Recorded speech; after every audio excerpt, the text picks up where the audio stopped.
Орамал тастау ойыны туралы не білеміз? Балалар, мафияға ұқсас ойын қазақ халқында ежелден болған, және ол орамал тастау деп аталады. Бұл балалар мен жастар арасында кеңінен таралған қазақтың ұлттық ойыны. Ойнап көреміз бе?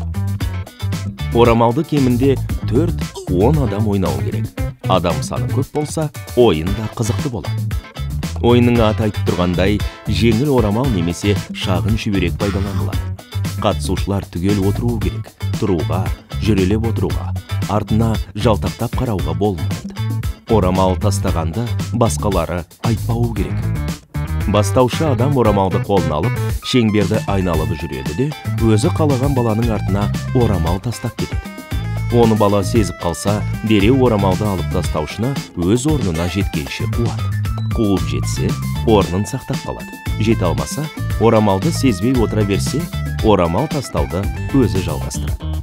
Қазақтың ұлттық ойындарын зерттеген ғалым Елеусін Сағындықовтың пікірінше, бұл ойын жастарды сезгірлікке, шапшаңдыққа тәрбиелейді және жүгіріп дене шынықтыруға, қимыл қозғалысты арттыруға пайдалы ойын саналған. Қазір орамал тастау ойыны балабақшаларда, той мерекелерде ұлттық мұра ретінде ойналады.